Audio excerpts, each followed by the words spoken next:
அனைவருக்கும் வணக்கம். காரகோ பாவக நாஸ்தி எப்பொழுது செயல்படும் என்பதை ஒரு உதாரண வீடியோவில் பார்க்கலாம். அதாவது காரகர்கள் தங்களது பாவகங்கள் நிற்கும் போது அந்த பாவகத்தை கெடுப்பார்கள் என்பது விதி. உதாரணமாக செவ்வாய் சகோதரகாரகன் சகோதர பாவகத்தில் அமரும் போது அந்த சகோதர பாவகத்தை கெடுப்பார்கள்.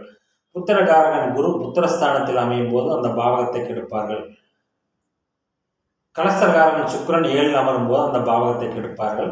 தந்தைகாரகன் சூரியன் அந்த பாவகத்தில் அமரும் போது அந்த பாவகத்தை கெடுப்பார்கள் என்பது விதி என்பது பொதுவான விதிதான். பொதுவாகவே காரகோ பாவக ராசியில் உள்ள கிரகங்கள் சுபத்தன்மை அடைந்தால் அந்த காரக பலன்களை நன்றாக தரும். பாபத்தன்மை அடையும் நிலையில் மட்டுமே காரகோ பாவக ராசி செயல்படும்.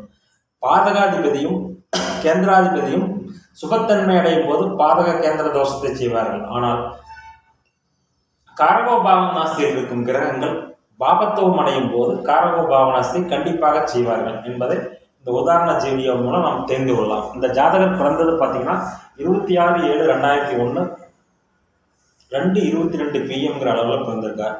சித்திர நட்சத்திரம் கன்னி ராசி விருச்சிக லக்கணத்தில் இந்த ஜாதகர் பிறந்திருக்கார். இந்த லக்கணத்தில் செவ்வாய், 2ஆம் வீட்டில் கேது, 7ஆம் வீட்டில் சுக்கிரன் சனி, 8ஆம் வீட்டில் புதன் குரு ராகு, 9ஆம் வீட்டில் பார்த்தீங்கன்னா சூரியன், 11ஆம் வீட்டில் சந்திரன். இதுதான் இந்த ஜாதகத்தினுடைய கிரக அமைப்பு.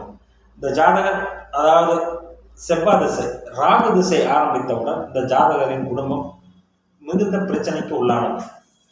ஏனென்றால் அங்கே ராகு குரு மாரகாதிபதியான குருவுடன் இணைந்திருக்கிறார், அட்டமாதிபதியான புதனுடன் இணைந்திருக்கிறார். பொதுவாக 6-8 கூடியவர்களுடன் ராகு கேதுக்கள் தொடர்பு கொள்ளவே கூடாது.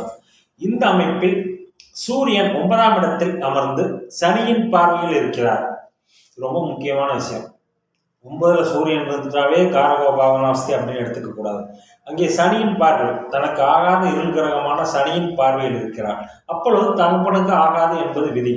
மிதுன ராகு 8ஆம் இடத்தில் இருக்கின்ற ராகு கண்டிப்பாக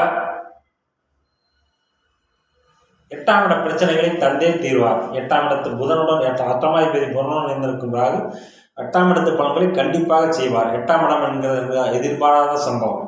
எதிர்பாராத சம்பவம் என்பது என்ன? இங்கே ராகு திசை சூரிய புத்தியில் இவருடைய ஜாதகத்தின் தந்தையார் மரணம் அடைகிறார்.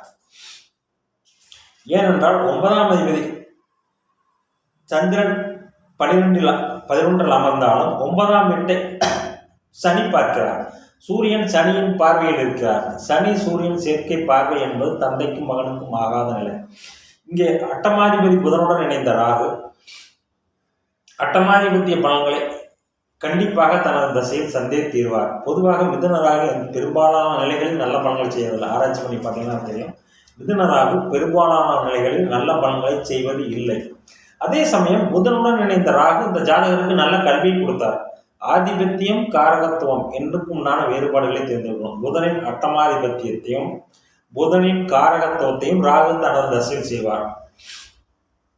மாரகாதிபதியான குருவுடன் இணைந்திருக்கின்ற ராகு தந்தைக்கு மாரகத்தை ஏற்படுத்தினார், ஜாதகருக்கு அல்ல. ஏனென்றால் ஜாதகர் லக்னாதிபதி லக்னத்திலே ஆட்சி பெற்றிருக்கார். சனி பார்த்தாலும் சுக்கிரனும் பார்க்கிறார்.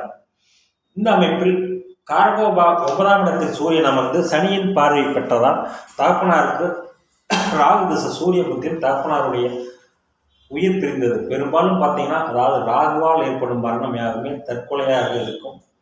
விஷமறிந்து தற்கொலை அல்லது தனக்குத்தானே மரணத்தை தேடிக்கொள்ளுதல் அல்லது விபத்தால் மரணம் போன்றவை இருக்கும். இந்த ஜாதகருடைய தந்தை 8ஆம் அதிபதியுடன் இணைந்த ராகு எந்த மாதிரியான பலன்களை செய்வார்? விஷமருந்தி விஷத்தால் இந்த ஜாதகருடைய தந்தையார் தற்கொலை செய்து கொண்டார். எனவே ஒரு ஜாதகத்தில் காரகோ பாவகனாஸ்தியில் உள்ள கிரகங்கள் பாபத்துவம் அடைந்திருக்கிறதா என்று பார்க்க வேண்டும். இங்கே சூரியன் சுக்கிரனுடன் இணைந்திருந்தாலோ அல்லது குருவினுடன் இணைந்து குருவின் பார்வையில் இருந்தாலோ இந்த ஜாதகருக்கு காரகோ பாவனாஸ்தி ஏற்பட்டிருக்காது, தந்தையாருடைய உயிரிழப்பு ஏற்பட்டிருக்காது. 9ஆம் இடத்தில் சூரியன் அமர்ந்ததோடு மட்டுமல்லாமல் சனியின் பார்வையையும் வாங்கி பாவத்துவம் அடைந்திருக்கிறார். அட்டமாதிபதியுடன் இணைந்த ராகு திசை நடக்கிறது. கண்டிப்பாக இந்த ஜாதகருக்கு தந்தையார் ஒரு இறப்பு என்பது இந்த ஜாதகத்தில் தெளிவாக தெரிகிறது. புதன் வர்க்கோத்தமாக இருக்கார். புதன் வர்க்கோத்த அட்டமாதிபதி வர்க்கோத்தம் அடையக்கூடாது. ஆனாலும் அடைந்தால் அவருடைய காரணத்துவ விஷயங்களை நன்றாக செய்வார். இந்த ஜாதகம் படித்து ஐடி ஃபீல்டு இருக்கார் என்றால் ராகுதான் புதன் குருவுடன் இணைந்து புதன் வர்க்கோத்தம் அடைந்திருக்கார், குருவுடன் இணைந்திருக்கார். புதன் ராகுவால் பீடிக்கப்படவில்லை. புதன் ராகுவால் பீடிக்கப்பட்டிருந்தால் ஜாதகருக்கு பிரச்சனைகளை கொடுத்திருக்கும்.